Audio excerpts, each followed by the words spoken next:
योग वासिष्ठ कथाओं की सीरीज की 16वीं कड़ी में आपका स्वागत है।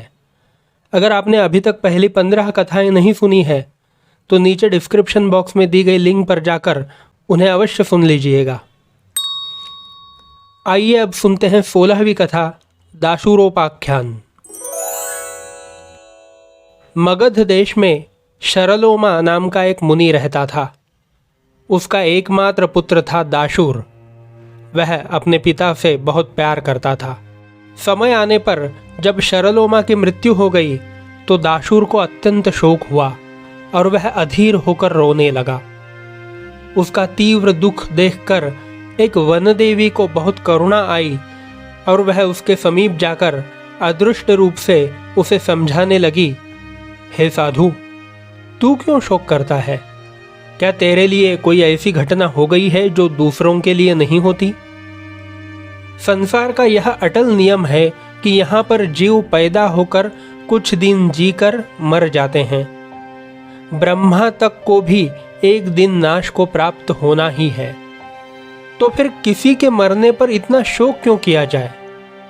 रोना तो बच्चों का काम है जिनको संसार के अटल नियमों का ज्ञान नहीं है। तुम तो वैसे नहीं हो। उठो और अपने जीवन के ध्येय की प्राप्ति में लगो।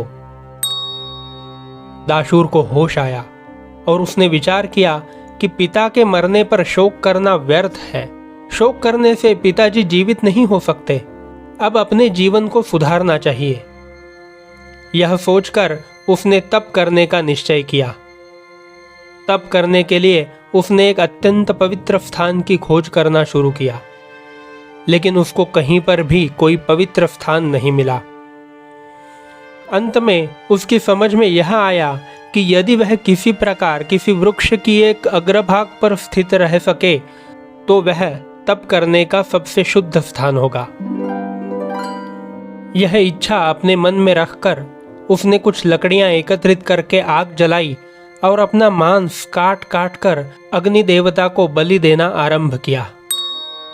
ब्राह्मण के मांस की बलि आग में पड़ते ही अग्नि देवता को बहुत दुख हुआ और वे ब्राह्मण के सामने प्रत्यक्ष रूप से प्रकट हो गए। प्रकट होकर अग्नि देवता ने उससे वर मांगने को कहा। दाशूर ने अपनी इच्छा प्रकट की। अग्निदेव ने वर दिया कि उनको वहां पर खड़े हुए कदम्ब वृक्ष की शाखा के अग्रभाग पर रहने की शक्ति प्राप्त होगी। दाशूर उस कदम्ब वृक्ष पर रहकर तप और यज्ञ करने लगे। उनके सब यज्ञ और तप मानसिक थे। मन से ही उन्होंने विधिपूर्वक वैदिक रीति से अश्वमेध, नरमेध, गोमेध आदि बड़े बड़े यज्ञों की समाप्ति की।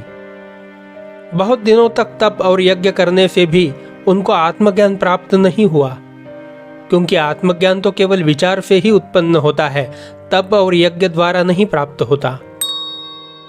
हाँ, इतना हुआ कि निष्काम तप और यज्ञों के करने से दाशूर का अंतःकरण इतना पवित्र हो गया कि वह अब आत्मा के स्वरूप का विचार करने योग्य बन गया।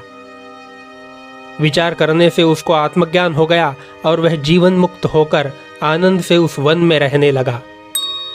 अब उसको किसी प्रकार का कोई शोक या मोह नहीं रहा। एक समय उसके सामने एक वन देवी आकर रोने लगी। हे मुनि, आपको सब प्रकार की सिद्धियां प्राप्त हैं। आप मेरे शोक को दूर कीजिए। चैत्र शुक्ल पक्ष की त्रयोदशी को इंद्र के नंदन वन में कामदेव का उत्सव मनाने के लिए सब देवियां एकत्र हुई थी। सबके साथ उनकी संतानों को देखकर मुझे दुख हुआ कि मेरे अभी तक कोई पुत्र नहीं है। तब से यह बात मेरे मन में बहुत खटक रही है। हे साधु, आप मेरे इस शोक को दूर करो और मुझे पुत्र प्रदान करो। यदि ऐसा नहीं करोगे तो मैं अग्नि में प्रवेश कर जाऊंगी।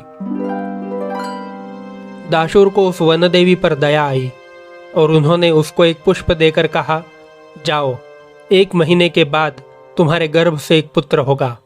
लेकिन चूंकि तुमने अग्नि प्रवेश करने की धमकी दी थी, इसलिए यह पुत्र अज्ञानी होगा।